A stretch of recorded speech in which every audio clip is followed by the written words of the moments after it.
நாமும் போட்டா நல்லா நடிப்பேன்னு சொன்னடா. நான் வந்துகிட்டு பெரிய இடம் ரீசெண்டா நடந்துக்க. இவ ரொம்ப டீசெண்டா இருக்கிற காவா ஓரத்துல கஞ்சா அடிக்கிற மாதிரியா இருக்கு. Hello friends, welcome back to our channel. So இன்னைக்கு நம்ம பார்க்க போற படம் பார்த்தீங்கன்னா, தெலுங்குல வந்துட்டு ஒரு ரொமான்டிக் காமெடி படமாக எடுக்கப்பட்ட கிராக் பார்ட்டி அப்படின்ற படத்தை பார்த்தீங்கன்னா இப்போ யூடியூப்ல தமிழ் டப்பிங்கோட ஸ்ட்ரீம் பண்ணியிருக்காங்க.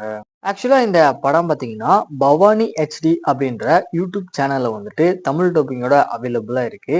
சரி, இந்த படத்தோட கதை அப்படின்னு பார்க்கும்போது நம்ம படத்தோட ஹீரோவான கிருஷ்ணா வந்துட்டு காலேஜ்ல பாத்தீங்கன்னா மெக்கானிக்கல் இன்ஜினியர் குரூப் வந்துட்டு படிச்சுட்டு இருக்காரு.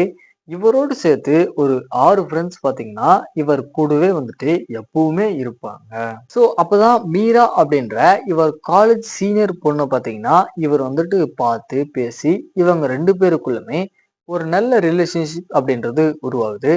ஸோ இதுக்கப்புறம் நடக்கக்கூடிய சம்பவங்கள்லாம் என்ன, கடைசியா என்னாச்சு அப்படின்றது தான் இந்த படத்தோட ஸ்டோரியா பார்த்தீங்கன்னா இருக்கு. ஷார்ட்டா சொல்லணும் அப்படின்னா எந்த ஒரு புதுசான எக்ஸ்பெக்டேஷனுமே இல்லாத ஒரு பழைய காலேஜ் டிராமா அப்படின்னே சொல்லலாம். ஏன்னா படத்துல வர எல்லாமே பார்த்தீங்கன்னா ஒரு ஓல்டு டெம்ப்ளேட் தான் வந்திருக்கு. தென் ஆக்டிங் வைஸ் அப்படின்னு பார்த்தீங்கன்னா படத்தை நடிச்ச எல்லாருமே ஒரு ஓகேவான 4 பாயிண்ட்ஸை கொடுத்துருக்காங்க.